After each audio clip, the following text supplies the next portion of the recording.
of transport for the South East. And welcome all members. And we've got, we haven't that now. I'd just like to acknowledge Councillor Humby's contribution to transport for the South East over many years. And I think with your permission, we'll send him a well done and thank you, as he is now no longer the leader in Hampshire. And we welcome,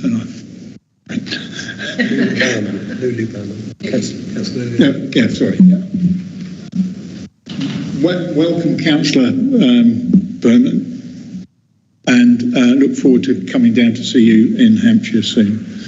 And Peter is the new man for Portsmouth. Yes, there we are. Well done, Peter. Thank you.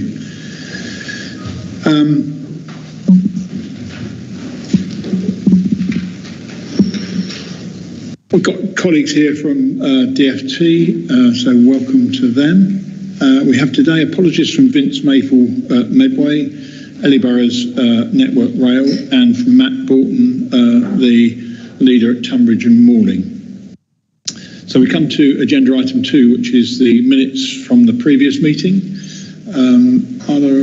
First and foremost, can I sign them as a true record? Thank you very much. They will be published on the website. Agenda item 3 is declarations of interest, and this is the time where Partnership Board members declare any interest that they need to in relation to the agenda. None. We have no statements from the public. So we now come on to governance, and I'm going to hand over to Rupert. Well, thank you.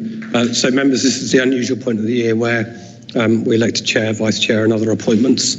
I will seek nominations for the role of chairman, and once that is agreed, I'll pass the microphone back to the chairman to take us through the rest of the governance agenda.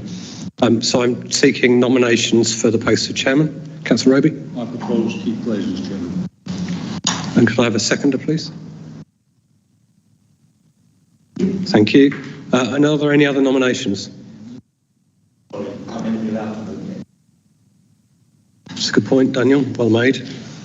So I look for an elected member to second Councillor Glazier. Thank you. So that's Councillor Dennis seconding. Are there any other nominations? All those in favour of Councillor Keith Glazier taking the chair for the forthcoming year? Councillor Glazier, thank you. Well, thank you, and thank you all very much. It really is a privilege to be in this role. 5 years has flown by. We've got a lot more work to do. Change of government, and with that, many opportunities. So thank you very much. I said to David, I've got 4 pages of acceptance speech here, but I'll save them for my wife and family when I thank them when I get home later. Thank you very much.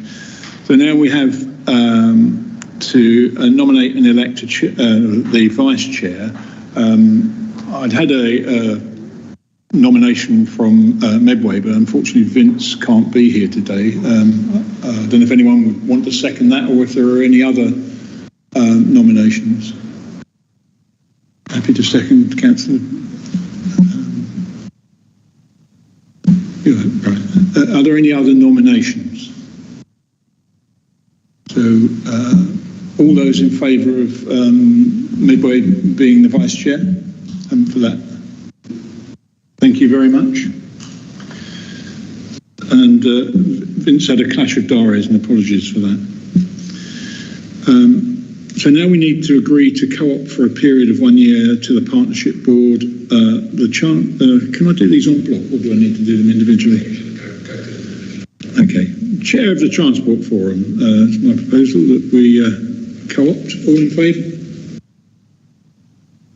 Jeff French, sorry. Have I not? The existing chair of the Do we need to nominate and second in the normal way? I guess we should. So I'll nominate Jeff. Anyone going to second him? Thank you very much. All in favour. Sorry, I'll get it right. I've only done it for 5 years. Two people nominated collectively to represent businesses, and we have Vince and Daniel here. I'll propose. Is there anyone else to second that? Are there any other nominations? All in favour? Thank you. Person nominated by National Parks and other protected landscapes. Tim's the current nomination. Have we propose anyone seconding? Any other alternatives? All in favour? Thank you. Two people nominated by districts and borough authorities, and I know one of them is now an MP, and so therefore I'm not sure whether she's still... Chairman, might suggest the way in which we have done this in previous years is the boroughs and districts only clearly operate in the areas where there are county authorities, two-tier authorities, and we have sought that the county members go back to their borough and district colleagues and seek a nomination from there. So you'll end up with 5 borough and district nominations, all of which may sit on the Transport Forum, and then 2 of their number get pulled up into the board to provide you with planning authority and borough and district advice. And so the recommendation in the paper is that process takes place, recognising the fact that Councillor Cooper is now elected as an MP. So that's the process we've taken in the past. If that's satisfactory, we will put the wheels in motion to make that happen. I think it makes absolute sense for them to designate, but we will agree that we will have 2 nominated district and borough authorities on the board. That's okay. Are we all in favour of that? Thank you.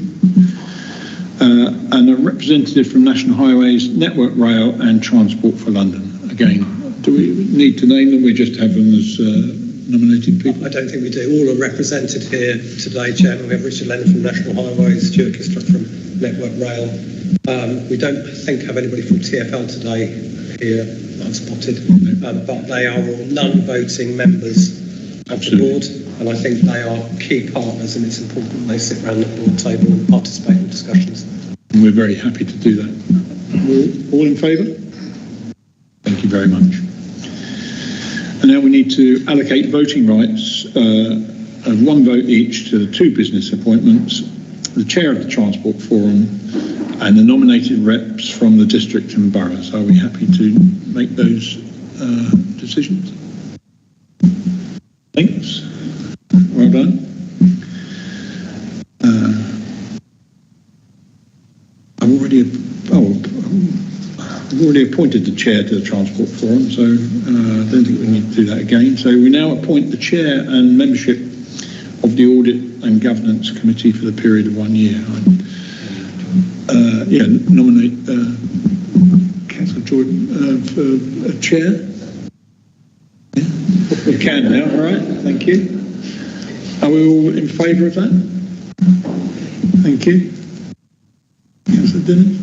Do we need to, it says here, the membership, do we need to nominate the membership now, or can we do that? You can nominate that here now. So in the covering paper, there is a recommendation that Daniel Rose and Vince Lucas participate in the Governance Committee. Also, Councillor Trevor Mewton. There was, members may recall, Councillor Humby from Hampshire was a member of that, but ceases to be so now. So that is a vacant post. So we do need a member to replace Councillor Humby, and Jeff French also sits on the Governance Committee. Do we have any nominations for the 1 post that's there, or should we put it as a vacancy? Happy to nominate David. Anybody else? Any seconding or did yes? Okay. All agreed? Thank you very much.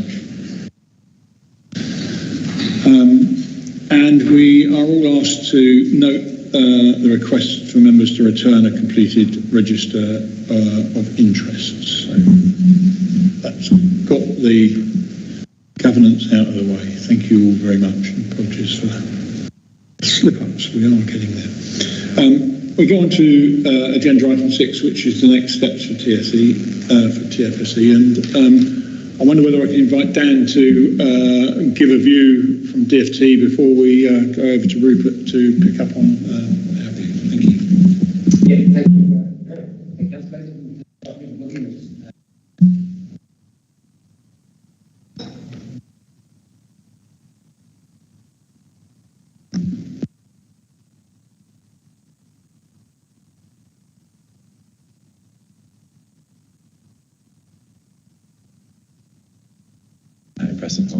Press and hold, right?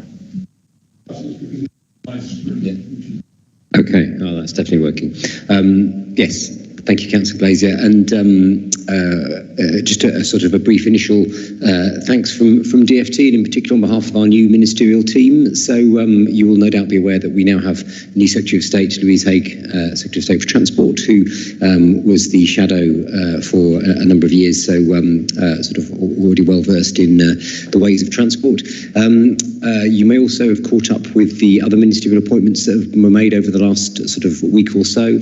Most pertinent for this discussion is Simon Lightwood. So Simon Lightwood is Minister for Local Transport and also covers some regions and devolution, so relationships with STBs and other organisations. So Simon Lightwood is the sort of relevant junior minister for this portfolio.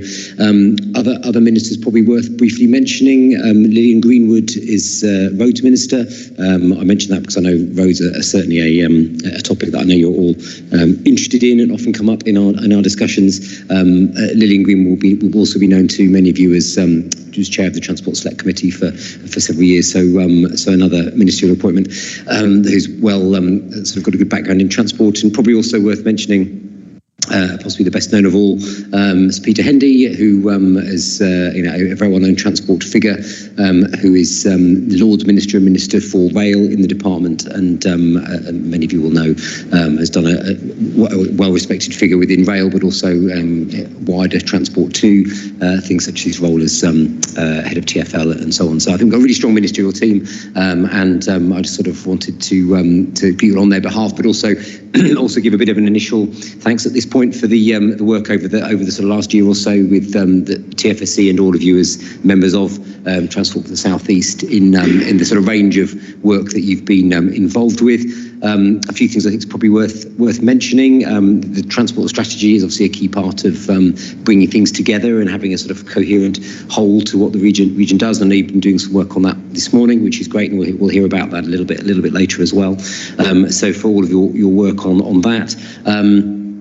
The Centre of Excellence recently launched, albeit not perhaps able to in such a fanfare due to pre-election period, but really important work nonetheless. And something that's a really important point has already come up actually in some of the things that our Secretary of State has been talking about how we can best support local authority capability and capacity, and another really good example of doing that. So some great work that you've all been involved with. A few things I thought just to give you a few indications of the new government's early priorities. It's I'll try and answer some of your questions later. I sort of warn you in advance that I may not know the answer to a lot of them yet, but a few things it's useful keeping a sort of a view on. The first is that hopefully most of you will have seen the sort of 5 missions that the government set out. So these are broader than transport. These are the sort of 5 high-level missions to which the government is, I think, organising a lot of its work.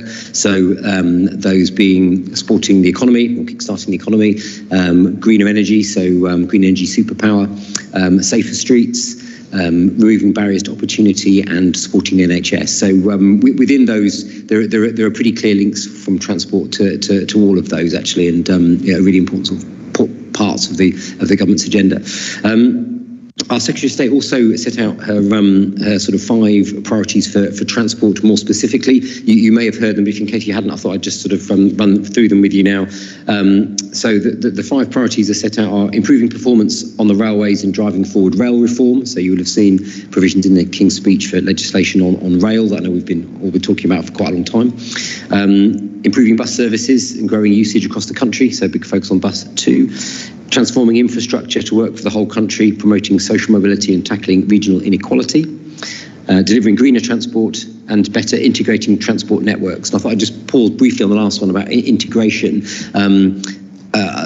I think a really important point, and sort of right at the heart of an organisation like Transport for the South East, where it's really about looking at things from the local dimension, how the different parts of transport interact, and trying to not get sucked into the sort of very modal view of things, which can sometimes occur.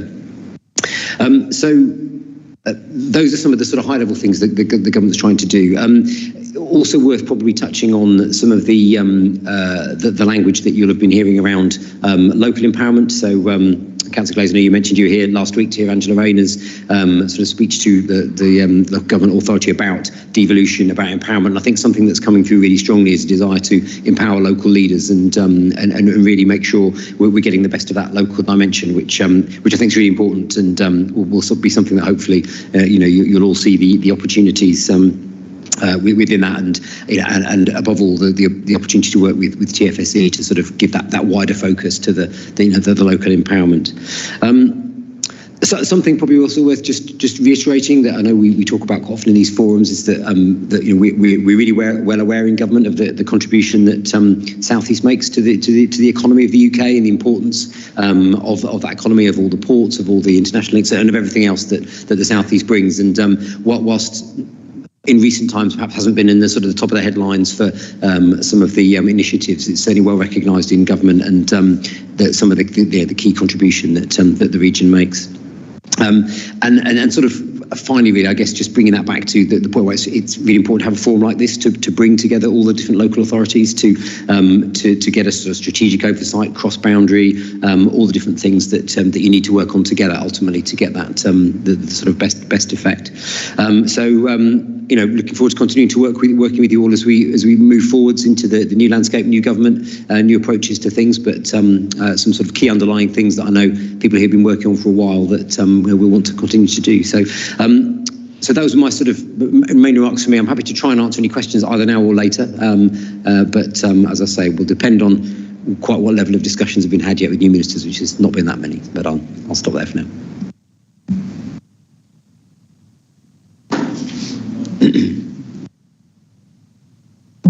Thank you, Dan. Are there any questions for immediately now, or we'll pick them up later? If we need. Over to you, then, Rick. Thank you. Thanks, Chairman. So this paper, item number 6, picks up the next steps for Transport for the South East and builds very much on what Dan was saying. So the Department for Transport has set out some clear priorities around bus, rail, infrastructure, integration. And we would have seen last week in the King's Speech, bill for devolution, for buses, for rail, for planning and infrastructure. And that's quite timely in terms of next steps for Transport for the South East. So as was pointed out in the Transport Refresh session, the South East is that a major contributor to the National Exchequer. It is the gateway for the movement of goods and services. And you just have to look around, the South East region at places like Dover, Southampton, Gatwick, Heathrow on the edge, and some of our smaller ports, Shoreham, Newhaven, Southampton Airport. The movement of goods and services through the South East not only benefits the South East, but has a significant impact on the economic performance of the country. Simply put, if you're moving goods from the Midlands, the chances are you'll ship them either out of Southampton or Dover. So I think it provides us that opportunity to build upon the work that we have undertaken to date. Members will know that we established ourselves in 2017, and the ability to speak with that single voice to ministers, to the Secretary of State and to government is massively important in terms of prioritising and ensuring that the South East continues to be productive and competitive and is frankly, on ministers' radars. We know we have significant challenges in the South East. We've spoken about East-West challenges this morning, but isn't it somewhat perverse that it'll take you 2 hours to get a train from Brighton to Southampton for a distance of about 90 kilometres, and yet if you went from London to Manchester, a distance of 250 plus kilometres, it'll take you, give or take, the same time. So that we know that transport reliability and journey times are challenged. We've been operating strategically across the South East, influencing where money has been invested. We've launched our Centre of Excellence, providing direct support to local transport authorities with their activities, particularly around their large local majors and MRN schemes. And that prioritisation of transport infrastructure is a specific requirement of the Cities and Local Devolution Act, which, Chairman, when you set up Transport for the South East, you followed the intent of that Act to provide advice to the Secretary of State, and the Secretary of State has subsequently said that they will take account of those priorities in setting policy and investment decisions. You'll also know that Transport for the North became the first statutory subnational body in 2018, bringing together local authority and combined authority partners to again speak like us with a single voice. Since that time, there are now 7 STBs across England, and members have held that aspiration to become a statutory body when we first submitted a proposal to government, which set out our ambitions for the region and the powers that we considered were necessary in order to make that step change in the South East. At that time, government said that they wanted to wait until the next Parliament to consider that option for Transport for the South East. So the paper before you is saying, actually, this is the time now with a change of government, change of priorities, much more focus on devolution as set out by the Prime Minister, for us to consider our next steps. Building on a point that was made earlier, there's an opportunity to transform stuff into delivery, to provide opportunities for places. The paper proposes that we work with the department to understand the direction of government and have those discussions with officials at the DfT to ensure that our direction of travel is in line with government policy. But the other aspect is to seek views of local transport authorities and colleagues around this table on your ambitions for the future of Transport for the South East and its next steps. And there is a final recommendation subject to those discussions for me to work with the Audit and Governance Committee in developing options for the future direction of travel for Transport for the South East, to then present that to you in October. So, Chairman, first opportunity to seek views from your colleagues around the table on the future direction. Thank you. Over to you. Thoughts, comments? Enough thinking. I think the paper's pretty clear. I think we do need to sit down and work out where we are. And I think we've always taken the advice of DfT officials on timing. But I think it comes back to what we said before. There will be a time, and if we're not ready or clear about what it is we want to do, then we will be on the wrong foot. So if we can work through governance committee to get our thoughts straight. I mean, I think we virtually said last time that the time is right now to consider going for statutory status again, just to enable us to become a delivery agent, as well as the ability to continue with pushing the strategy.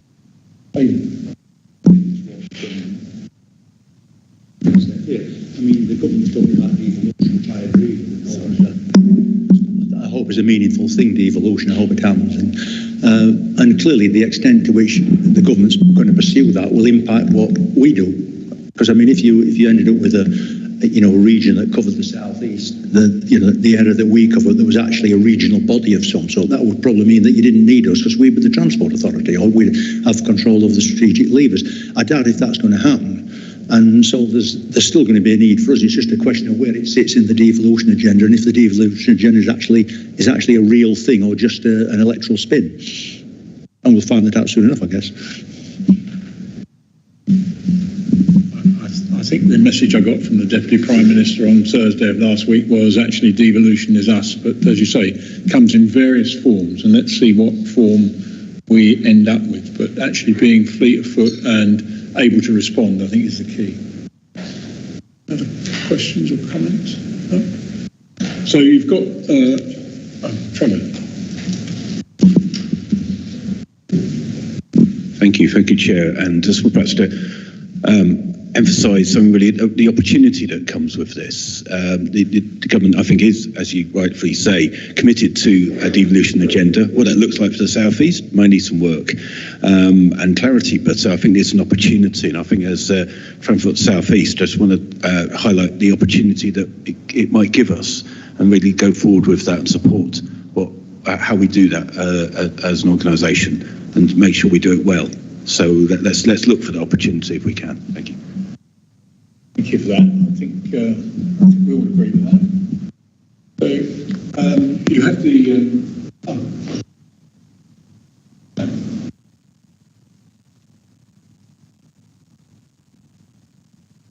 I don't like this room. Prefer that screen. I can pick you out much easier with it, obviously. One hand. The recommendations are on the screen. Do you need me to read them out, or are you happy to agree them as very much. Thank you. So we now move on to the agenda item 7, the Audit and Governance Committee update. And I think Councillor Dennis is going to introduce. Thank you. Thank you, Chair. Okay, so we'll just go through the recommendations at the front, but I just thought I'd give a few words. The paper is fairly self-explanatory, but I thought I'd just highlight a few points. And these really just outline some discussions we had at our last meeting. Firstly, just to say that we did review the final 24-25 budget, which obviously reflected the change in income that had come through. There was 175. We endorsed that particular item that was recommended, and that you'll see in the papers. And as we've just discussed, the committee reviewed the plans for the business plan 25-26. We endorsed the initial priorities, but obviously we noted that, and you'll see this is a common theme, I'm sure, that the officers to ensure reflected any changes in government policy announced in the King's speech, and probably not long after, because it's going to be a fairly sort of interesting ride for the next few months, probably, as feet get under the table. We also discussed the next steps for TfSE and how we could hopefully play a role supporting the chief officer in this work. And as you've just endorsed, well, that's what we'll be looking at. The other particularly key item this time around was looking at the risk register, which we moved to the 5x5, which I think is the common way most people see it, and I think it was. It is more reflective of the positions that we have, and no surprise again, number of consequences and potential impact that we gave to the uncertainty around the fact, obviously on the 12th of July we're only a few days in from the general election, so there were some new risks there, and I don't want to repeat them all, but as you can see, a number of them are around the election of a new government and current uncertainty as to potentially transport strategy, and for us, uncertainty and delays at the moment. And we also raised the point that's just been made as well about the lack of devolution, or what devolution is going to actually mean. And we did actually put in there the impacts of the government's plan for rail reforms are uncertain. Well, it's beginning to evolve, isn't it? So the recommendations are that you note the discussions and actions at this meeting. I think you'll see above, and you're asked to agree the strategic risk register. Thank you. Thank you. Questions or comments?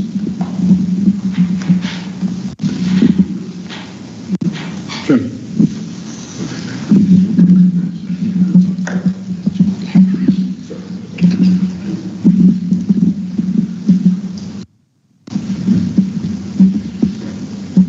Yeah, thank you, Chair, and thank you for that summary. I think that sums up really well from the audit committee. And I think you're absolutely right. We had that meeting just with less than a week after the general election and a week before the King's speech. So there's been more clarity come out from the King's speech, perhaps puts more clarity into some of the discussions we had and even in the risk register. I think one of the key points from the meeting was also about budgets, and some of that clarity may not be come through until perhaps further announcements from the department and government, and also the autumn statement in due course may also be firming up some of the budgets that are available. So I just want to emphasise the point that we had that meeting, looked at the year ahead, but there may be some question marks about how the budget beds in. Thank you. The other. Again, thanks for all the work you're doing there. It's when you see a risk register with laid out like this, it's quite frightening, but it's good to have it, and so well done. See that. Again, we have the recommendations on the screen. Are we happy to endorse? Thank you very much.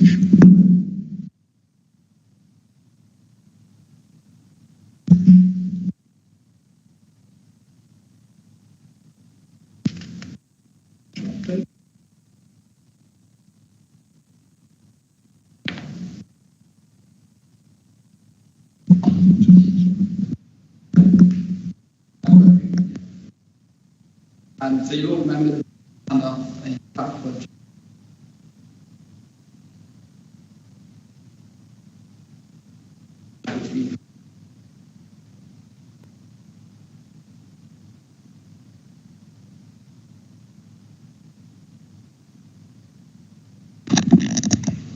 Sorry about this.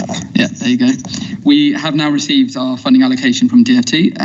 As the paper says, we got a big uplift in funding, but it was slightly lower than we'd profiled for. So it was £2.065 million, which means we'll need to make £175,000 worth of reductions to the final budget that board signed off in May.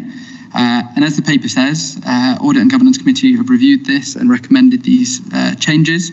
So we're proposing going for a balanced approach, which protects the budget for our core work streams, so the Centre of Excellence, transport strategy, and making the case to DfT for investment, but balancing the reductions, so reducing £75,000 from freight, which will mean the timescale for freight awareness work will be extended, taking £60,000 from electric vehicle infrastructure work, which means that the development of the EVCI locate tool will not proceed, but instead we are going to roll out TfN's EV tool.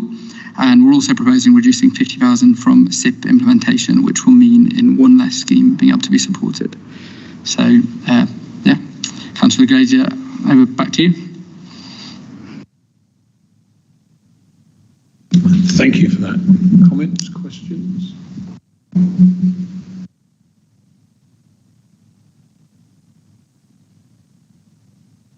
Thank you for that. Replacing the EV tool with the TfN one, is there any loss in functionality, or are we getting the same value for 75,000 less? It's the latter, yes. Excellent. So, yeah. I think that's worth recording. That's a very positive outcome.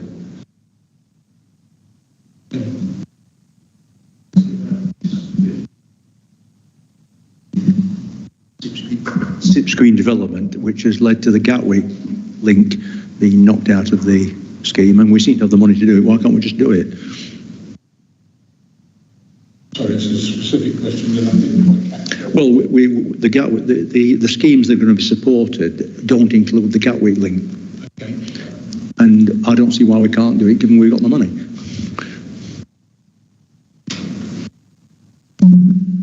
It's ultimately, if the board wished to do it, the 615 allocated for SIP implementation. As members may recall, you all agreed you didn't want to go into a sort of competitive process for bidding for schemes.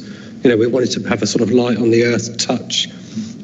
We did an assessment of a number of schemes of either large local authority majors or MRN schemes, and we've allocated some money to those schemes to help take them forward. I think for Kent County Council, I'm just trying to rack my brains. Was it Bluebell Hill scheme last year? You got some fast track. That's right. Sorry, thank you, Joe. Scheme. Yeah, that's another one. We allocated some money for fast track. I think this is early days of bidding for money from the DFT to enable local authorities to take forward some of their programme. We wanted to make sure that we had an equitable spread, but there was light touch on you and your officers in terms of preparing proposals.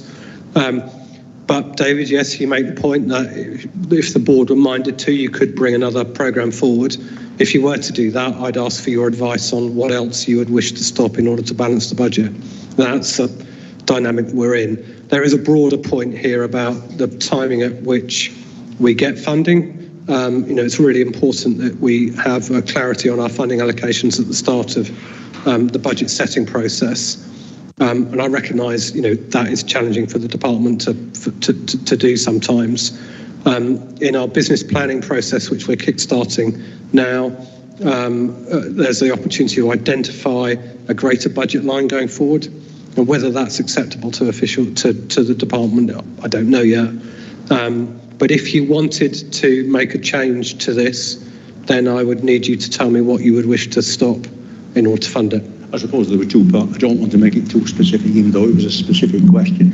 I suppose the two things are, we have a surplus, why can't we spend more of it on SIPs? That's the basic point. And also indeed, I'd like to understand a bit more about how the schemes were chosen, so that there must be a systematic approach.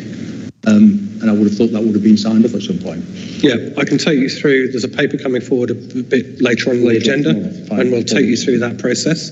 In terms of the reserve, the reason we carry a reserve is in the event that Transport for the South East winds up, there would be redundancy costs associated with it. That is what that reserve is for. And my advice to members would be to maintain the reserve at that level. So that whole reserve is for redundancies? That is to cover the costs of winding up Transport for the South East, correct?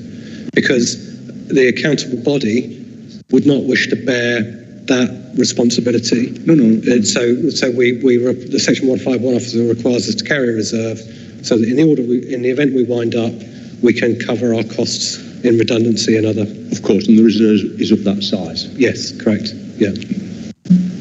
Thank you. Well, thank you. Are we going to leave the ifs and buts for the next question? Because you're not proposing we take something else out of the programme. No, you're just asking the question. Okay. Right. I'll pick that up later. Any other questions or comments? No. We have actually the point. Sorry, Chairman, if I may. It's not about the specific schemes. Although you could have a debate about whether or not you take schemes out, it's about the broader budget. So if we funded further work on SIP implementation, I'd either have to stop work on analytical framework or centre of excellence or what have you. That's the question I'm posing back. If you wanted to change the funding allocations, that's absolutely fine. It's within your gift to do so. But your advice on where you'd want me to take that from is what I would need.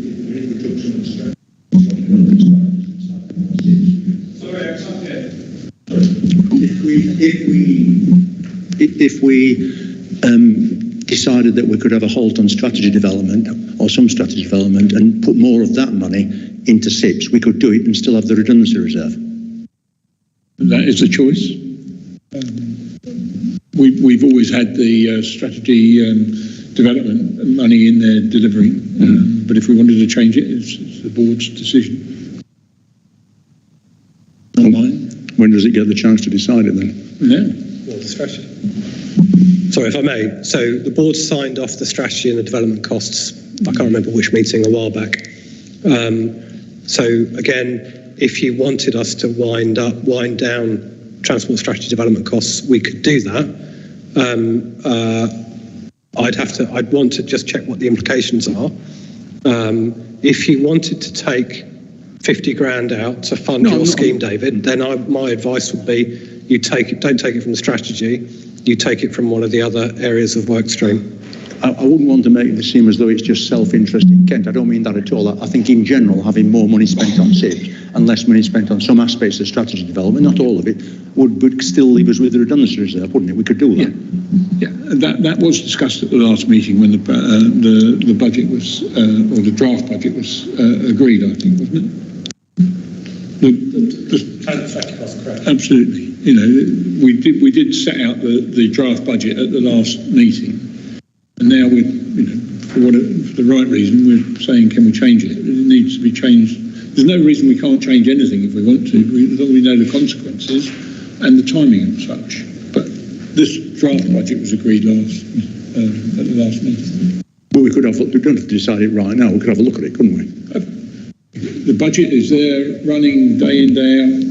David, there's no reason why we can't look at it at any time. You know, the opportunities are endless. But we do need some security and surety for the people that we're engaging to do work.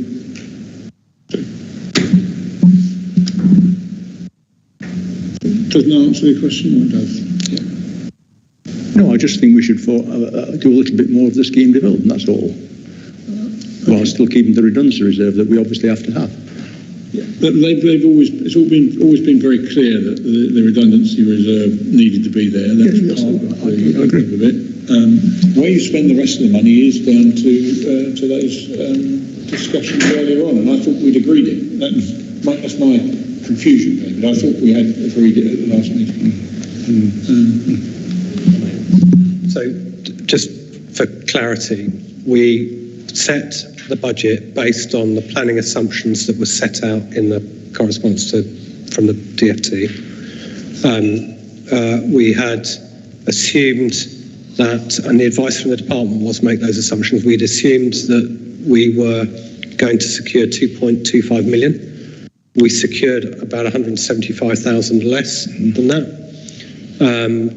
We have looked at the overall budget and said, the areas of least impact, given where we are the three that we've identified: freight, electric vehicles, and one less scheme for SIP implementation. You could say, actually, we want to do more on SIP implementation and reduce, for example, active travel or decarbonisation work. You could make that decision. But the unfortunate timing of the DfT budgets means that work has started on the other things based upon the planning assumptions. What we haven't started work on or haven't given a check for is the SIP implementation schemes. So it is easier to not provide an additional scheme than it is to stop work on the other elements of work. Or is there not something we plan to do but haven't started that we could stop? Because I can see that if you started something, you've got to carry on with it. When all of the elements that you see there in the Appendix 1 are underway, the only element that isn't underway is the SIP implementation. In that, there is 50,000 there that we have said, well, other stuff's underway, let's not do this one scheme to help us balance the budget. You can see what we've done on the electric vehicle is just said, well, we will, it's not the solution we prefer, but there is a Transport for the North solution that we could use for electric vehicle infrastructure. And freight, the freight work is part of a broader piece of work on freight, which is ongoing at the moment, and we're just going to de-accelerate, if you like, on freight, but work will tick over on it.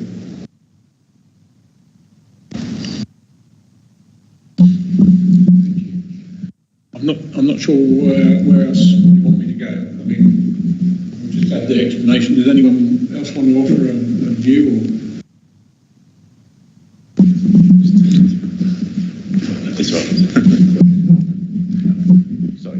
Chair. I just want to just clarify something to make sure I understand what the discussion is about. The scheme that you indicate you prefer or asking about is specifically something in Kent only. Is that the case, or is it something that could benefit the whole of South East? I don't think how. Just want to understand it a bit better, if that's okay. The specific schemes extend scheme.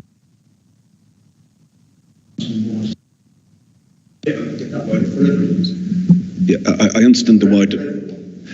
You can't possibly just. So I just clarification. So essentially, if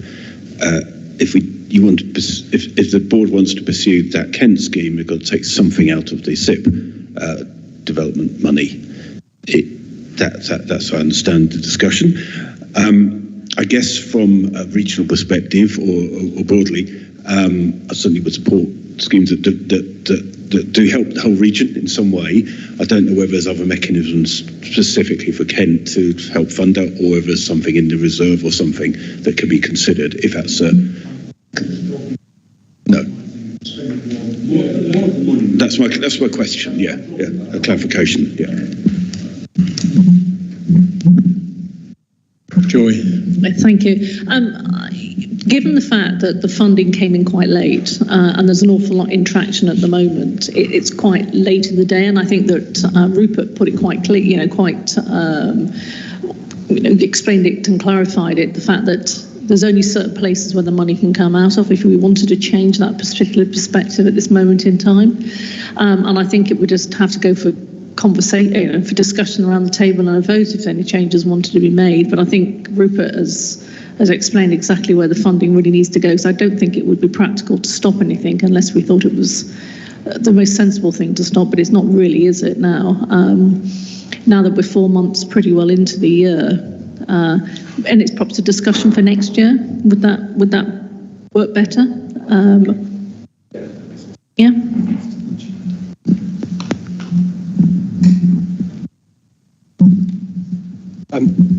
Chairman, if I may, I think you make a really important point about actually it's more money for delivery. That's the fundamental, isn't it? What can we get going?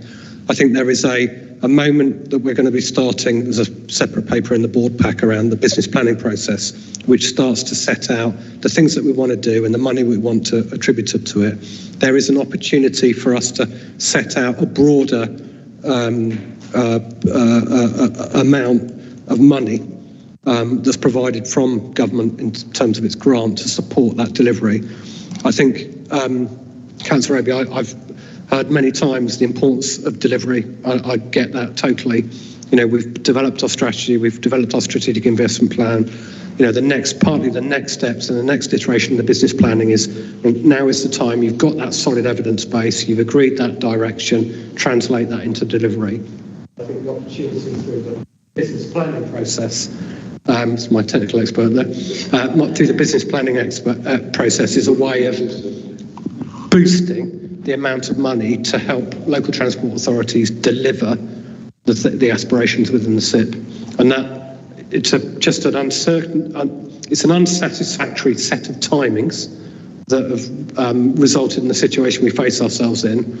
I think I would want to look forward to how we can secure more money from government to deliver your ambitions locally. Yeah. Indeed, and I remember your call from last time about how members would wish to be more engaged with the business planning process, and we're kick-starting that as well as part of these set of papers. I'm mic'd up. I don't know about you. I hope I'm mic'd up anyway. Does it sound like I am? Good. Thank you very much. Useful discussion. I'm sorry we are where we are, but if we're not going to move anything else, are we happy to agree the recommendation as printed? Thank you. Thank you for the debate. We now come to business representation. Rupert, and you're going to introduce this one?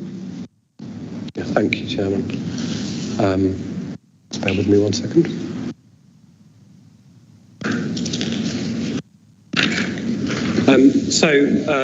Members will be aware that up until relatively recently, our business representation was covered off by local enterprise partnerships. So we had 5 local enterprise partnerships within the South East, and the board agreed that 2 of those 5 should be drawn up into the board, and that has served us well over the last few years in ensuring that we have a mechanism to hear the business voice. At a previous meeting, we spoke about development of a terms of reference for a business advisory group. So given that the change in the status of LEPs, where many of them do no longer exist and their strategic economic functions have moved into local authorities, we worked with both Daniel and Vince on a terms of reference, which is within your pack, and we're seeking agreement to that terms of reference for a business advisory group. I would also be seeking agreement to Daniel and Vince as our sort of business reps here on this board to co-chair a business advisory group, and I'd be seeking your agreement to form that business advisory group so that you hear from the voice of businesses, and those are set out in the terms of reference, and that includes core membership and governance arrangements. Thank you. So, any comments or questions? No?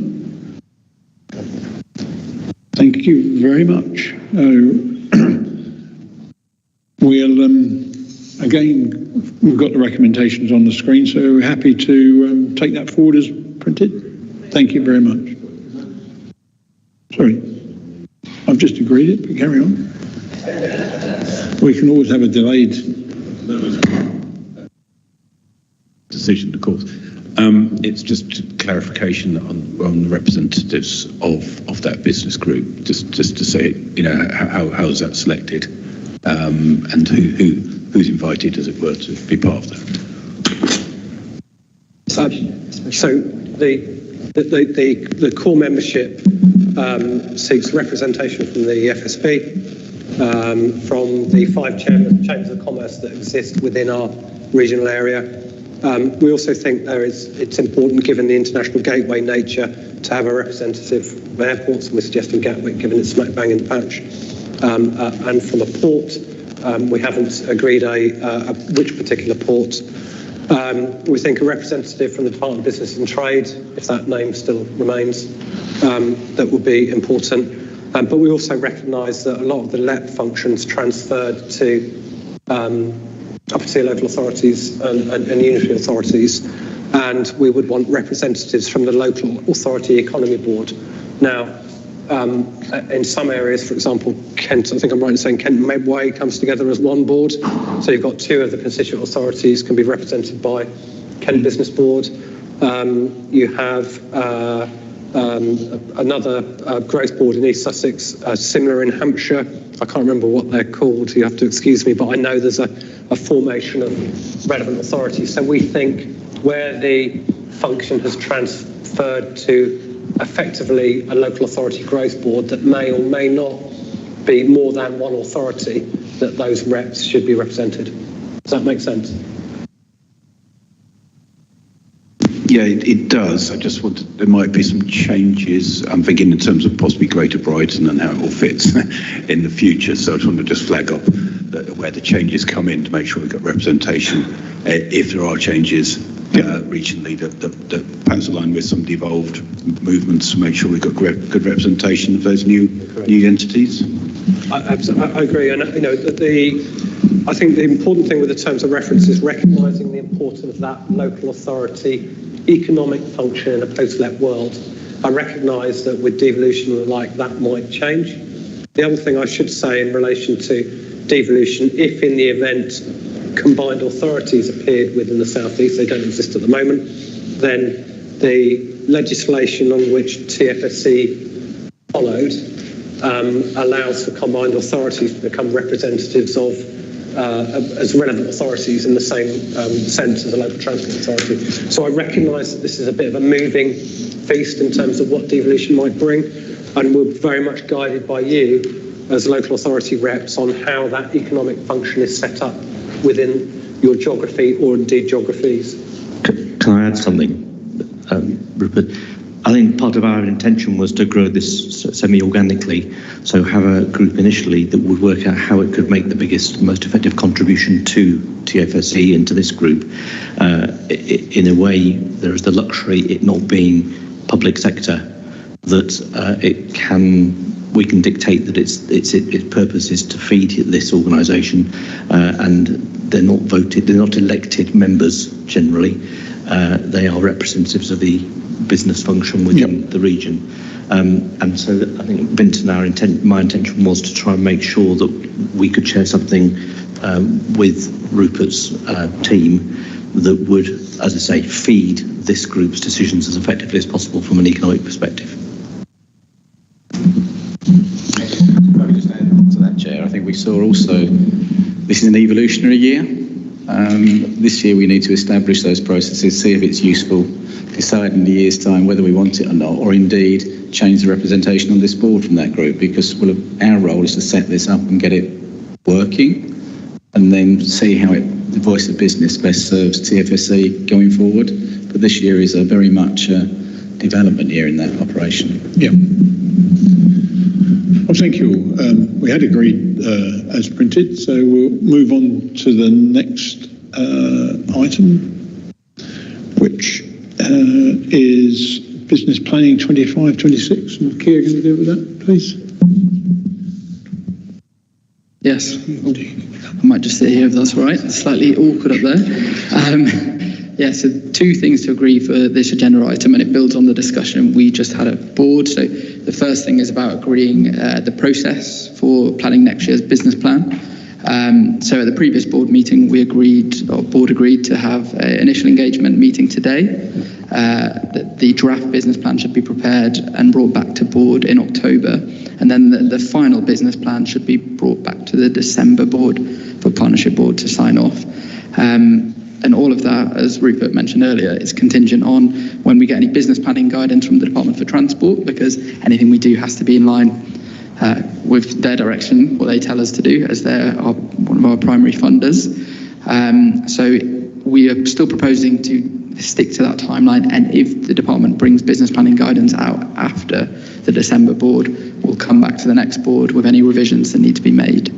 But the main point for discussion on the timeline, and it links back to the discussion we just had, is we're proposing to add an extra workshop with board members in September.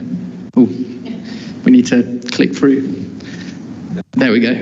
Thanks. So it's a decision for board.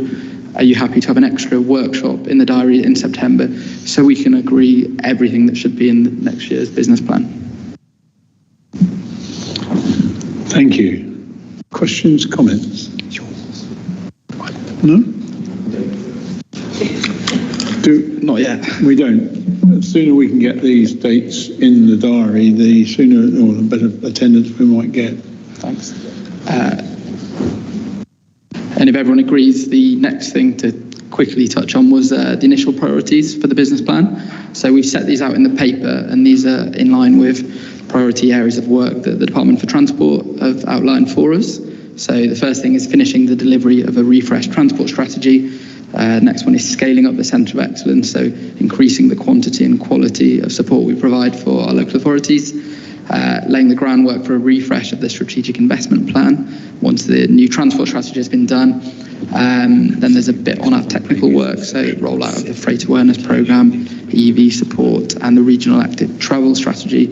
And the final thing is developing our analytical and modelling capability. But I think based on the discussion earlier, Councillor Roby, I might suggest we add the scheme development support as a priority, initial priority. Okay. Again, any other comments or questions? The member workshop will be able to shape this. Sorry? The member workshop referred to there will be able to shape this. Yes.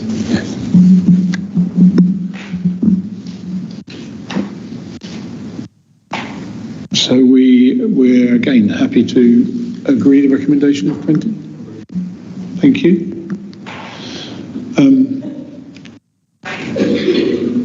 We now come on to the transport strategy refresh update, and I think you're going to take it. I will take that, Chair, if I may. It sort of builds upon the discussion we've had in the breakout sessions before lunch. I think there's quite a lot of information and quite a lot of views that came back into the refresh. I am sorry we've not been able to have that discussion with you previously. We had hoped to have one in June as part of the Centre of Excellence launch. But the general election sort of scuppered that a bit for us. So it means we're later in our programme having this conversation about those broad areas. What I would like to propose, Chairman, is that you note, in accordance with the paper, the refresh on the transport strategy. And within that is a timeline which takes us to a public consultation on the transport strategy agreed in December. But if I work back from that, I'm really keen that we get underneath those sort of headline broad mission statements that you saw in the previous session. And I'm keen that we establish, if board members are willing, a task and finish group to help us sort of nail this down. So that might be 5 or 6 members. It's an ask on your time, but we'll try and be as light as we possibly can. I think coming together 2 or 3 times between now and October, I know it's going to be challenging, but we can do it in fairly bite-sized. Doesn't always have to be face-to-face. We can use Teams as well, just to check and test, so that we're getting the right level of granularity as we go into this strategy refresh. Because I think the way in which Vince mentioned it earlier on, it is important in terms of how we influence ministers.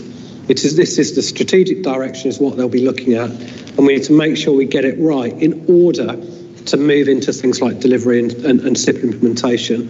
So I'm keen to establish that task and finish group. I would suggest 5 members, possibly 6 if there's real willingness, and we will work with your offices to find times, and that will allow us to take those missions and work with them and work with you to get us in a much better place for October. I think that makes absolute sense.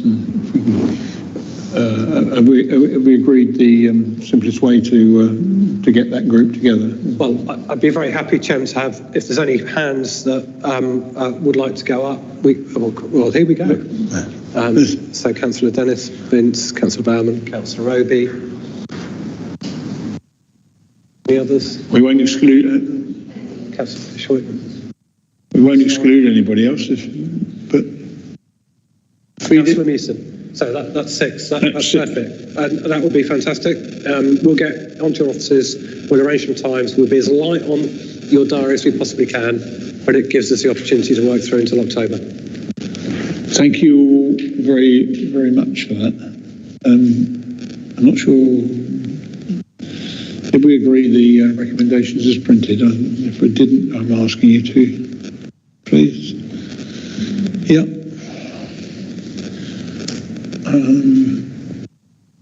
So that's 11. So we now move on to the delivery of the SIP. Is that right? So Sarah, I think you're going to introduce. Thank you. I want a gap between them. I can't see that. I can't do James's slides? No.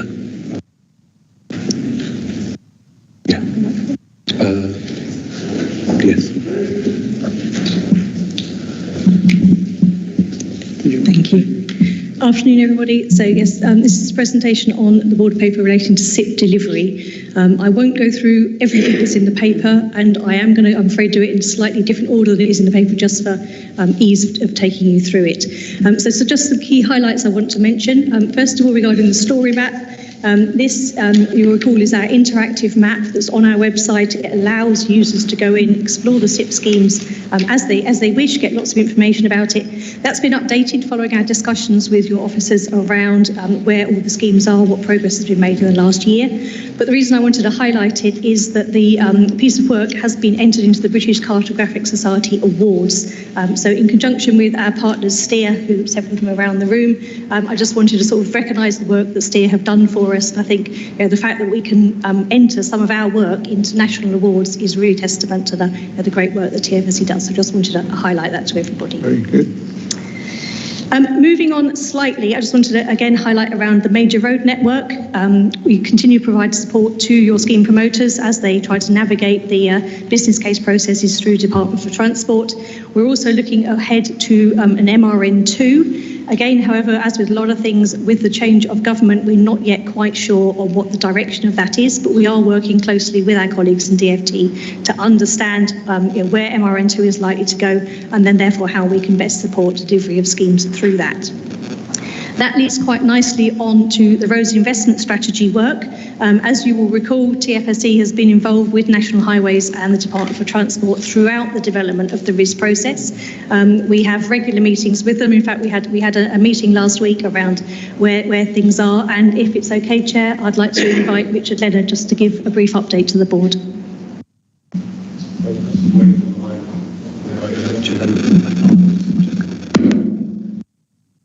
Thank you. Good afternoon, colleagues. Just to say, delighted to be here as ever, and thanks for the introduction around the RIS. As Sarah said, it's been very much a collaborative approach through the development of our evidence base, RIS strategies connecting the country, and working closely with colleagues about the nature and the shape of the investment in the roads investment strategy. We came here earlier this year just to talk through that, to talk through how we were thinking around the shape of the RIS and how that aligned to your priorities. The RIS was in a fairly well advanced state of development before the election. Clearly, ministers will want to review the RIS, so that's the Roads Investment Strategy for 25 to 30. I'm just conscious some members may not be aware of that. That sets out the principles under which the SRN is improved, so how we think about National Highways' role, and that covers things like maintenance renewals, things about improvements to the network, safety, things about how we tackle climate change and carbon. So it sets out our investment, so the level of funding available, but also sets out the activities that government wants us to undertake.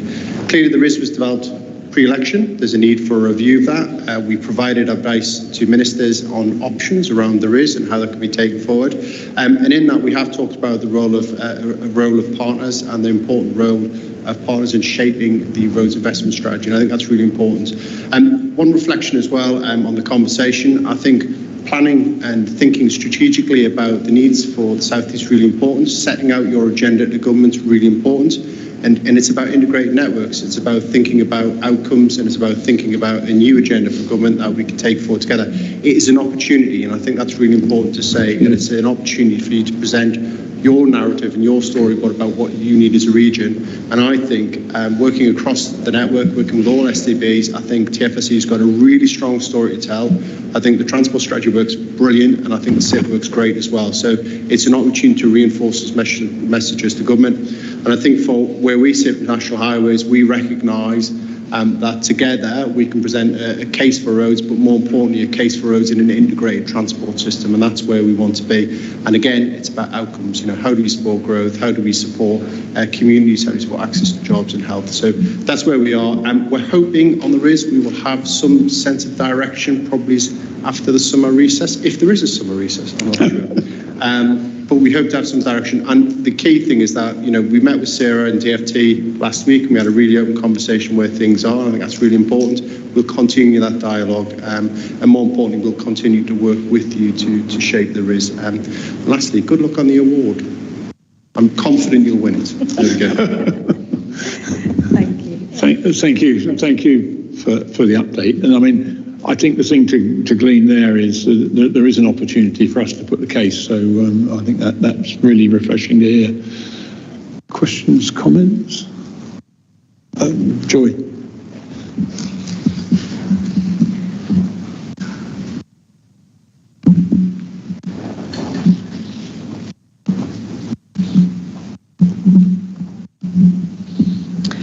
Given the fact that in the election narrative, the A27 Arundel law was to be abandoned in favour of funding some potholes around the country, and given the fact that it's a fairly strategic priority within our plans, and also A27, there's numbers of pockets of A27 work, including Chichester and Worthing, which Arundel, as you know, is in the middle of. I mean, obviously, we're pretty concerned about the way this will actually go. Obviously, we'd like some clarity sooner rather than later, but it feels like it's been not ridiculed, but it feels like it's been put on some sort of very low agenda, and yet, you know, National Highways have taken it to the highest level in terms of putting together a business case, etc. Now, I know that it wasn't National Highways' first choice, the route that eventually we ended up with, and it certainly wasn't everybody else's choice. It was something that came to as a result of judicial review. If it is turned out at RIS 3, what's going to happen on RIS 4? So I was expecting a question on A27, Joy, and as soon as I got the mic, I thought Joy's going to ask me. I think yes. We recognised during electioneering, we saw the same headlines you did. I think we've given advice to ministers on the shape of the RIS and the shape of the investment. I think ultimately ministers have choices to make around how they see the RIS and the future RIS funding, and ultimately that will have to consider those schemes, where those schemes are, and how those schemes sort of perform against those priorities. I think that's probably all I can say to you, but just to say that, you know, I would expect ministers, and I know ministers are looking at the totality of the RIS, they're looking at all of those investment decisions, and as I say, I know they're keen to move forward and progress things, so hopefully we'll have some understanding of how that new agenda fits. But I do think it's important to reflect in terms of the narrative from government. I think we heard before from Dan, you know, investment is needed in transport to deliver those priorities for government. You know, we talked around integrated transport networks, we talk around how we support economic growth. So I think ultimately that storyboard is still strong. It's strong for the SIP, strong for the transport strategy. But unfortunately, I can't give you an answer now. It's probably not worth my pay grade. Being very dangerous with it as well, I think is the answer. But Joy, thank you for the question. Thank you.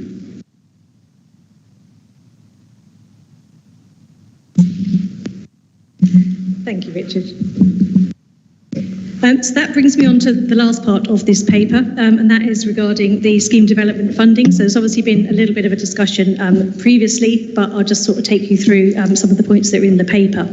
So last year we did have scheme development funding within the budget, and we were able to fund 4 schemes to do some early stage scheme development work. Those are set out in Table 1 in Appendix 1 of the paper, and the money went to Kent County Council, Medway Council, and then Portsmouth and Southampton City Councils for 4 different schemes across different modes of transport, and that was very deliberate. All of that work is either just about complete or will be complete very, very soon. So some good progress has been made there. As you've already heard and agreed earlier, the 24-25 budget also includes a further allocation at an increased level to that we had last year, albeit not quite as much as we had hoped. And the process that was used to allocate the funding this year has been exactly the same as we had used last year. And that is based on a very strong premise that we need to work together across the region to collectively deliver the schemes that are in the SIP. So therefore, we've aimed to bring forward a mix of schemes across different modes and different geographies, and within that also trying to increase the capacity of the local transport authorities across the region. We deliberately designed the process to be very light touch, and that was welcomed by the technical officers that we discussed it with through the process. We know across the region there's a dislike of competitive bidding and onerous application forms that you need to fill in.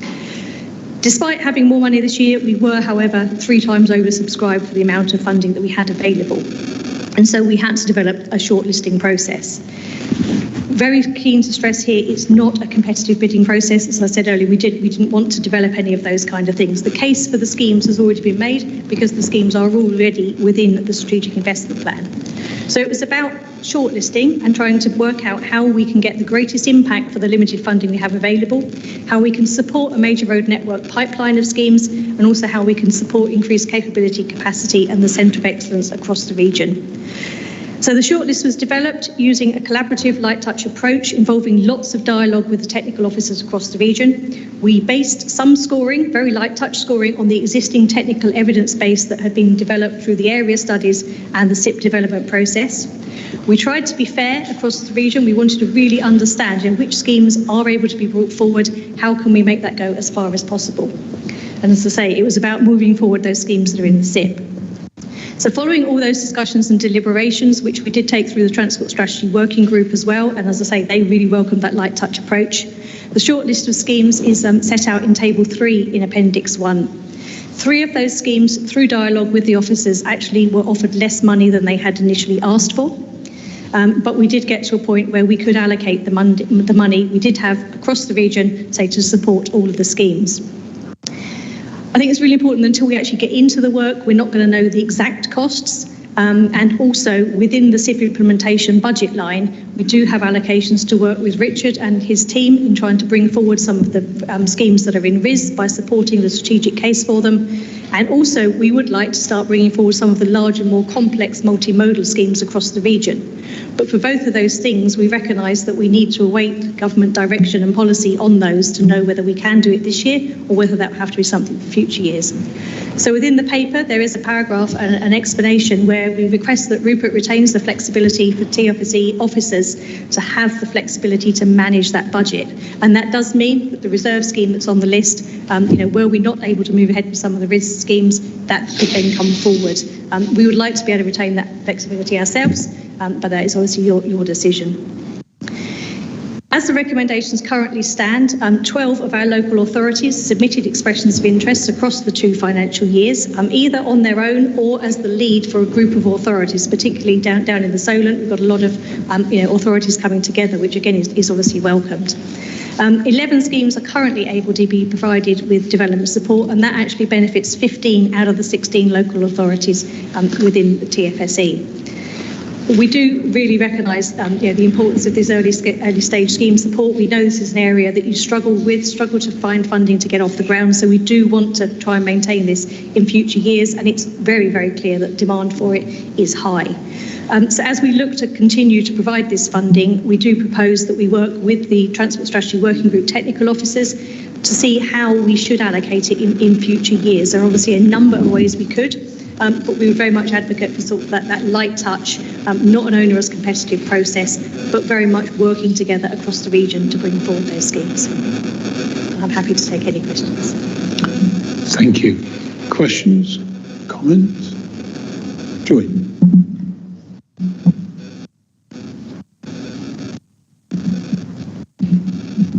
Thank you.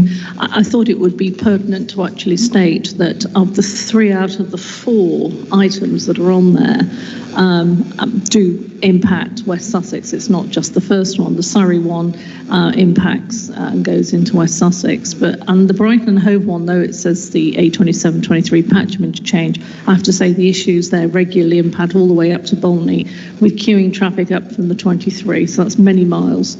So that does. And I think the fact it says A27, but the A259 Chichester one is actually the junction with the A27. And I suppose I'm yet again highlighting the serious issues we have with the A27 across the camp.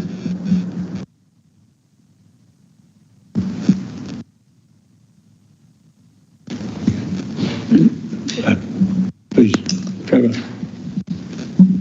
Yeah, thank you. And just perhaps pick up on that point, Joy. Perhaps I need to understand this scheme slightly better. I thought it's particularly relating to the junction interchange rather than A23 up to Bolney, but to clarify what's in that scope and not in that scope. No. Right, because of the interchange is not working as well. All right, sorry. I now understand what you mean. Thank you.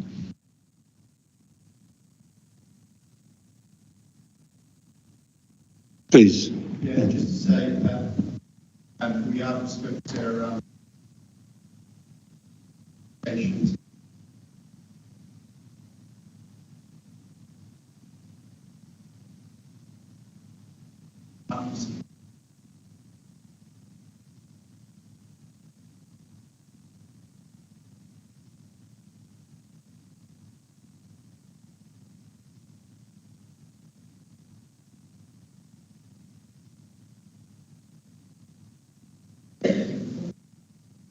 Thank you. Thank you. Any other comments? Thank you. Thank you. And the recommendations are as did. We agree? Thank you, Sarah. Response to consultation, Rupert? Is that you? Yeah, thank you, Chairman.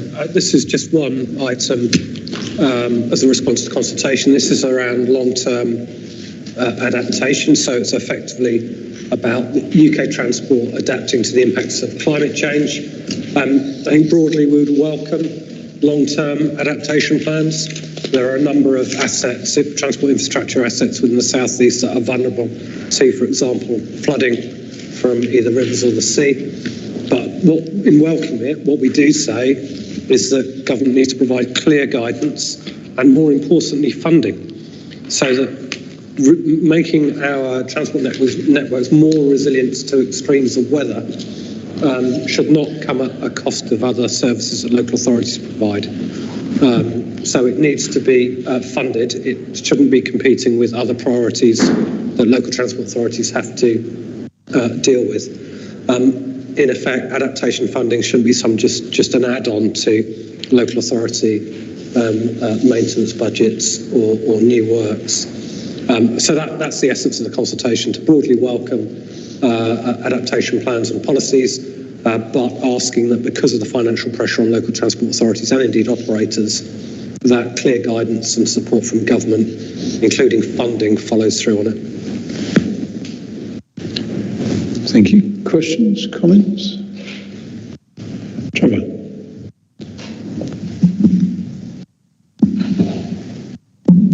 Thank you, and I think welcome this report and this keep climate adaptation very much on the agenda. And yes, in terms of transport infrastructure, very important. Well, I think perhaps look at it in a holistic manner as well. One of the things that may be more pertinent with more frequent or intense rain events, for instance, is the risk of flooding. Now, risk of flooding may be resolved through better drainage to alleviate the impact upon transport systems, for instance. So yes, it's about the transport, the roads and infrastructure, but we've got to work with drainage authorities and water companies and others to think through how we could do that better to minimise the impact. So the climate adaptation holistic approach and how that's funded would be really appreciated. Thank you. Joy? Following on from that, Trevor, is just to say it's also not only the funding, it's also about working with the different partners as well, whether that's the Environment Agency or whether that's the water companies, because often the issues arise on those intense rainfalls is not just about suds, it's also about overflow from rivers, etc. So it's quite a complex area, but causing enormous issues for us.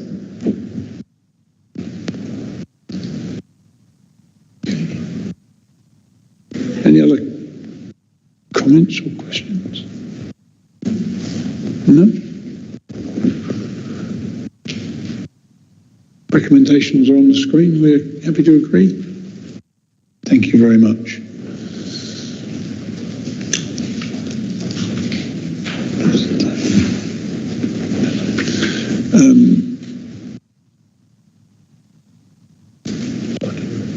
So we can want the recommendations.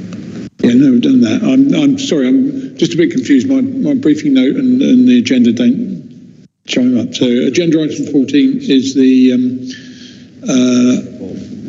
recent update. Yeah, so Chairman, this is it's the Chief Officer's report. It's just a report to you, just indicating the work that we've been up to. Clearly, there's an emerging national policy picture.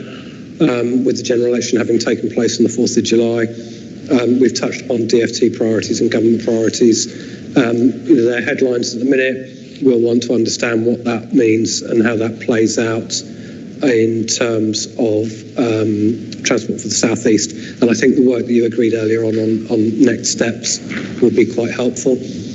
Just also to say that the STBs nationally continue to work together. As well as you speaking with a single voice on issues, it's important that the subnational transport bodies around England also speak to government on single issues. I think the benefits of doing that are around avoiding duplication, driving efficiency, and I might highlight the common analytical framework that can be used to develop business cases.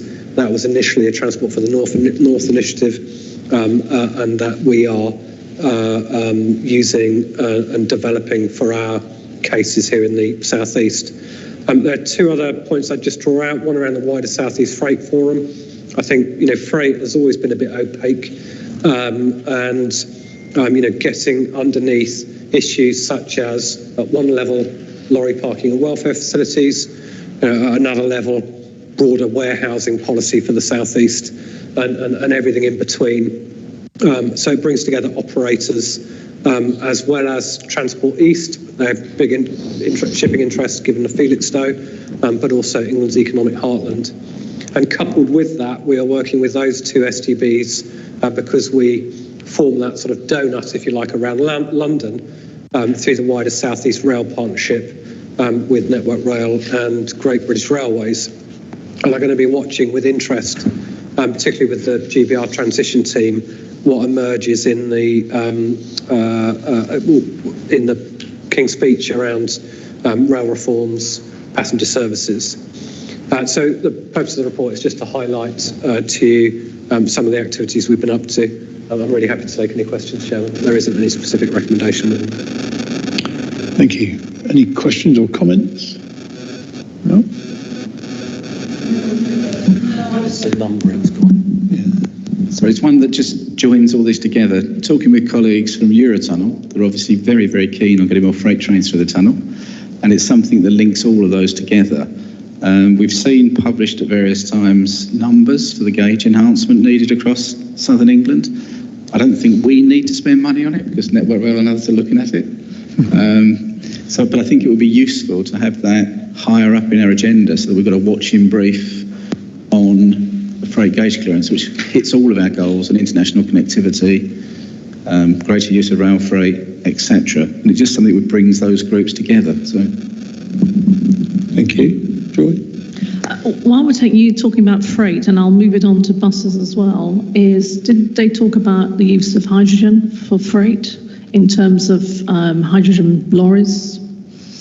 Rather than, because we talked about electrification, but have we talked about hydrogen? And the reason I'll sort of move on to that one, thinking about buses, is that we have the first European hydrogen filling station at Crawley, which is running into problems because of health and safety issues. That not they haven't got a health and safety issue, it's just there isn't any legislation or any regulations around it at the moment. And because at the beginning and the forefront, they're getting rather frustrated, especially since we won funding for 40-odd hydrogen buses, and at this rate we won't be able to fill them because it's the first, and it's how we deal with innovation on that. So just thought I'd raise that one up. I know it's sort of freight, but not freight, but there is hydrogen lorries coming along as well.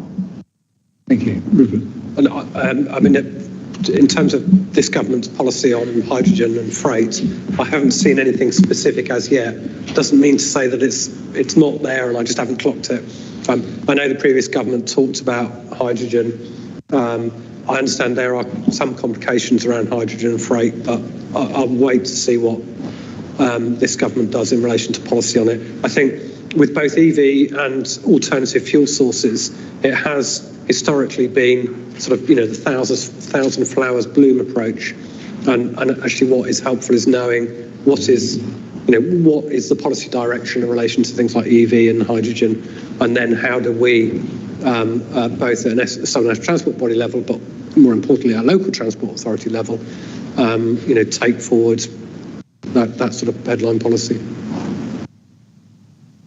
Okay, thank you. So the recommendation is, just to note, the report. So thank you for that. Jeff, I think we're on to you now, please. Thank you. A very short presentation from me today, I think, but I thought you deserved me to talk to you since you might not have got to page 120 on the notes for the meeting. So here we go. So the advisory panel did meet recently on July the 2nd, just a couple of days before other important issues, and we discussed the potential opportunities and challenges for what was becoming obvious. It will be a new government, but we used the time to have a good discussion around the priorities for TfSE. We continue to review and refresh the Transport Forum attendees, including contact with stakeholders to confirm appropriate representation and correct contact details from their organisations. And it's interesting that they were very keen to have a second in-person event to take place in the autumn, to try and pick up the pace a bit more for what we can produce. All I'm asking on a simple recommendation is that the members of the Partnership Board are recommended to note the recent work of the Transport Forum and the Advisory Panel. Thank you, as always, Jeff, and congratulations on getting another year.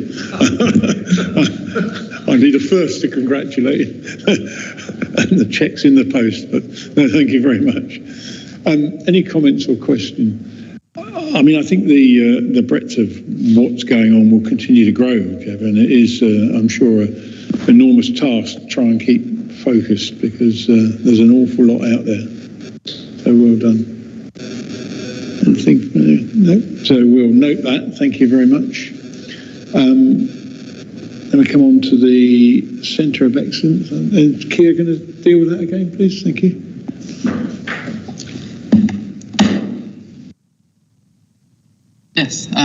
Yes, so it's actually Emily Bailey in my team that leads on the Centre of Excellence, but she's getting a plane to Barcelona. So unfortunately for you all, you're stuck with me. But we wanted to put it on the agenda just because we formally launched the Centre of Excellence on June the 18th with officers from local transport authorities. But we wanted to do something with board members in this meeting today. And I think we recognised that the June the 18th meeting was just before the election, so probably wasn't going to be the time when a lot of councillors were able to come and do something. But yeah, so for those of you who, well, it might be your first time hearing about the Centre of Excellence, this originally was a government ask, I think in the Levelling Up white paper of, I'm looking at PTR 2022, I think, that regional centres of excellence would be set up to support local transport authority officers. Basically, government, I think, was recognising that local transport authorities are very stretched. It's been a hard time financially, and there's some benefits to pooling resources, pooling knowledge and expertise. So I've got a video here, which will hopefully work. Oh, I might need to go to the back to press play.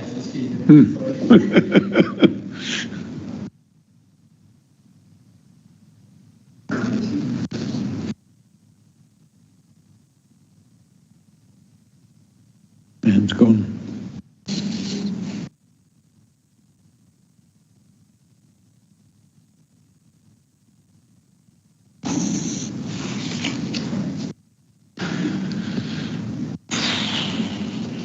Yeah, it's worked when we practice it, or we've got my flexible, so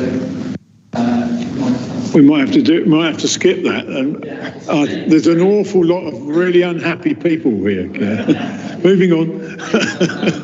I'll run through the presentation quickly. The video basically just gives a brief overview of how the site looks and all the features on the site. Essentially, the Centre of Excellence is a space for officers and partners, including universities. I think DfT are going to be on their national highways, some of our other partner agencies. But essentially it's a platform built for them. So it has things like resources, we're sharing tools on there. There's also a chat forum, so if someone's doing something really well in Brighton and Hove, they can talk about it, and then officers from other authorities can see and learn from it. But as well as the launch that we had on June the 18th, where we brought together officers to do some training, we're also going to do some other set piece training events where we take officers from each of the authorities round to other places in the region. So the point is, where there's best practice happening, we want to showcase that and share it.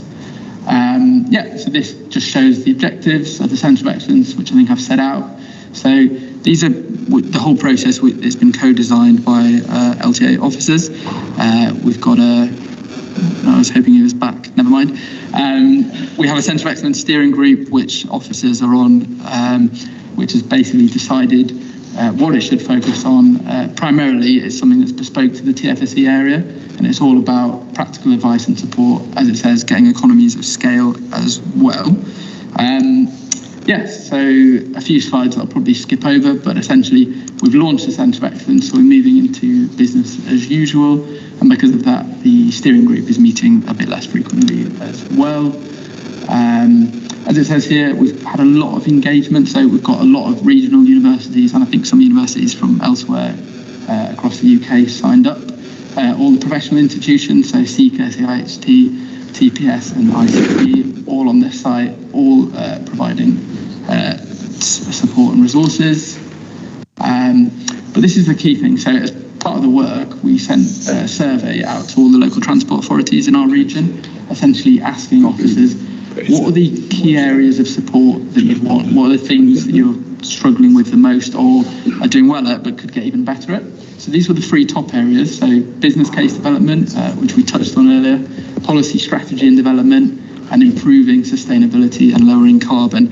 So it's a bit of a weird graphic, but the blue bar chart basically shows existing capability that officers have, and then the orange is where they want to increase their capability this year. So we've got a lot of metrics that we're going to be testing this on, and hopefully we'll be able to come back to the board next year and demonstrate the increase in capability that's been brought about.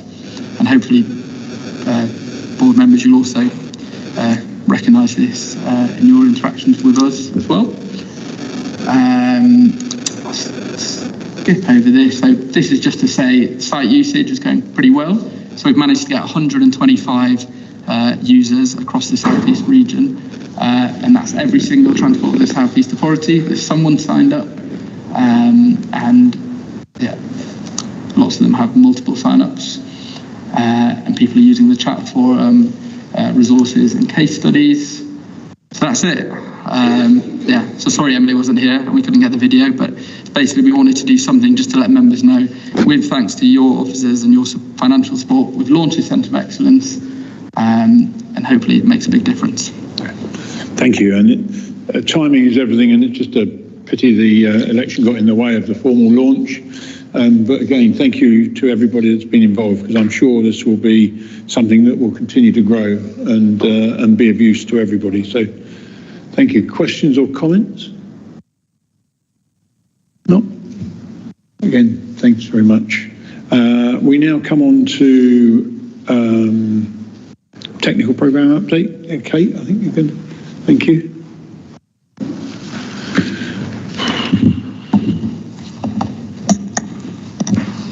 That isn't an in-your-face mic, that is. Thank you, Chair, and good afternoon. The technical programme report just updates members on the events that have taken place since the last board meeting, and I will go through some of those highlights at the moment now. The electric vehicle charging infrastructure strategy, the work on forecasting for vehicle fleet demands that may result in an impact happening on the TfSE area's charging network. This is due to be completed in the summer, and we will then share it with the board and our LTA colleagues after that. The EVCI visualisation tool that was mentioned earlier, that's been developed by TfN. This is to be launched by TfSE over the summer also, and there will be a training work that takes place in September for all the local transport authority officers who are interested in learning how it works.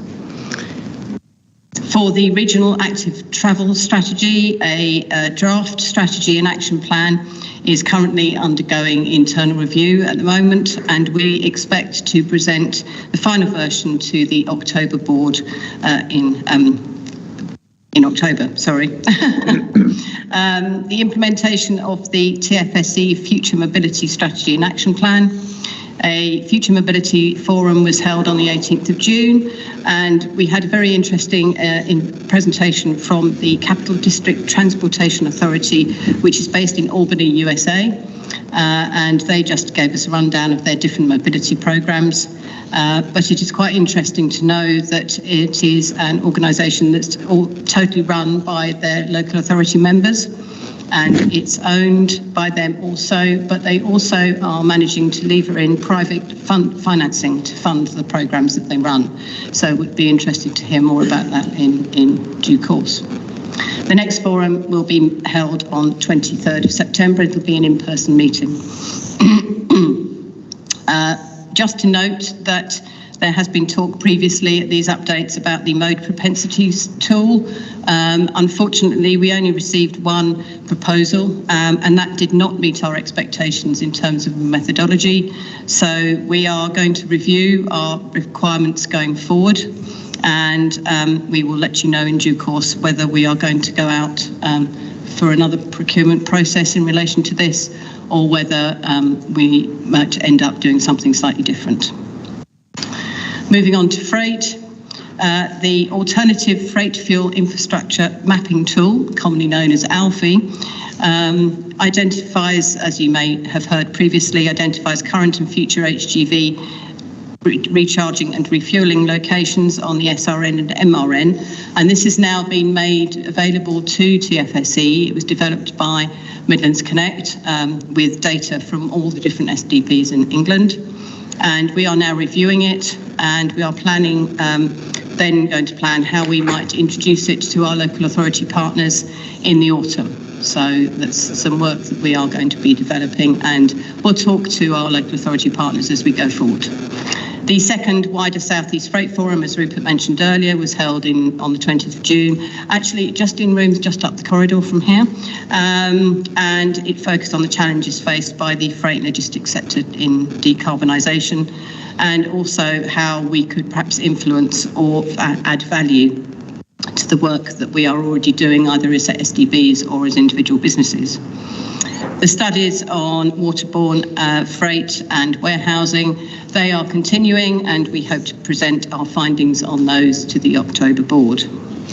Last but by no means least, the carbon assessment playbook that was jointly developed between Transport East, EEH, and obviously that has now been completed. It looks at the way to help LTAs assess the carbon reduction potential of their LTP proposals, and there is going to be a joint event to launch this on the 23rd of August, and I'm hoping and I believe that invites have already gone out, so that's good. Anybody have any questions that I can answer or take back? I hasten to add, I'm not the expert in all of these matters. Questions, comments? Trevor. Thank you. That's a really helpful report and summary. I really appreciate that. And I think some really important topics addressed within that. I'm just mindful of the changing government, new Department of Energy Security and Net Zero, for instance, and other departments as well. Do you feel that, or is there any sense that we may be affecting some of the pace of change, particularly in relation to decarbonisation and EV infrastructure charging? In relation to this assessment, there's a timeline impact upon some of the initiatives that the government's indicated they're committed to. Are you referring to the carbon assessment playbook in particular? Well, that and the EV charging infrastructure as well. Okay, they're two of they are not my non-specialist subjects, sir, I'm afraid to say. So I will take your question away, and I will get those, I think it's Ben and Mark, funnily enough, who I'm obviously standing in for today, and I will get them to respond to your question either as a combination or together. But. Thank you, appreciate that. Thank you. The recommendations are on the board. Are we happy to agree there? Thank you. So we now come to communications. Duncan? Let's start with communications and engagement. We're hitting our objectives as per the 2024-2025 plan. Starting with engagement, someone decided to call a general election on the 22nd of May, which meant we had to pause our MP engagement plan. Just ahead of that, though, we had successful meetings with Matt Rodder, who's the MP for Reading East and continues to be so, and Stephen Morgan, MP for Portsmouth South. Going forward, we will engage with the new MPs, of which we have 50 out of a total of 76 across the southeast or the TfSE region. Just to put that in some form of context, that's 29 Labour, 28 Conservative, 18 Liberal Democrat and 1 Green MP. Moving on to communication activity. As has been mentioned previously, we had our transport strategy refresh and the Your Voices survey that managed to achieve over 1,500 results. That was shared by various local authorities across our patch and a number of MPs, and we were lucky enough to generate some decent local media coverage with that particular survey. Our podcast continues, our monthly podcast, the TfSE podcast. Recent episodes have covered the Centre of Excellence and also the transport strategy refresh, and we will continue to do monthly episodes, including active travel. And our website revamp continues. We are revamping the TfSE website to make it fit for the future and to also offer a really good window to the work that we do. And that will be ready in time for our MP engagement work in the next couple of months. Happy to take any questions. Thank you.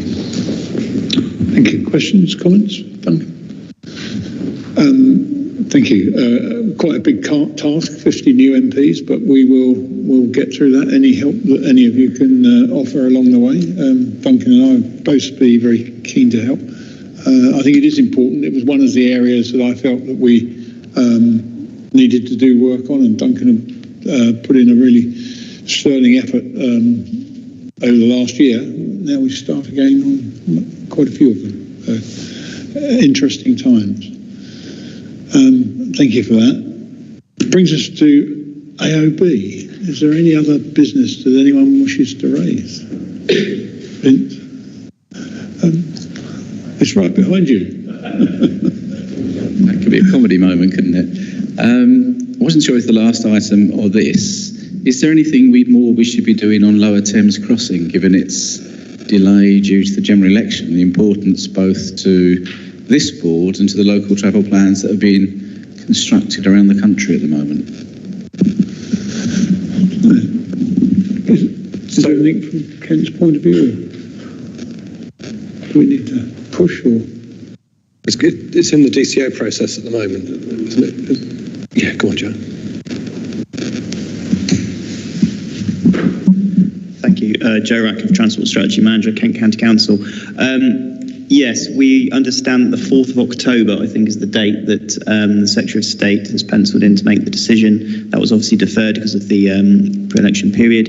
There's been a series of consultations since the examination closed at the end of December last year. I think there's one that actually closes tomorrow, which is seeking comments on a variety of things, including the the National Highways response to the questions of the Secretary of State on the removal of the rest and service area at the A2 Cobham services, which obviously KCC will be responding to, given the issues of lorry parking in the county. But whether there's anything further that can be done, I mean, that's obviously, I think, just wait and see for the decision to come out in, 3 months' time, is it? Thank you. Thank you, Joe.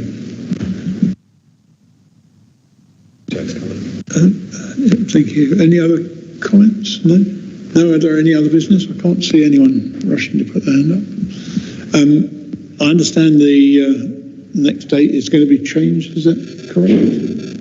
Yes, we'll cut the LG, there's a double booking, so we will come back to you with that. Date of the next meeting, but it is in October, as soon as we can. Goodness gracious, we've finished. Thank you all very much for your attendance today. I hope you think it's been worthwhile. The session we had this morning, I'm sure, will add some very valuable points to the consultation. So, and it's always good to see you all. So thank you very much, and look forward to seeing you all at the next meeting.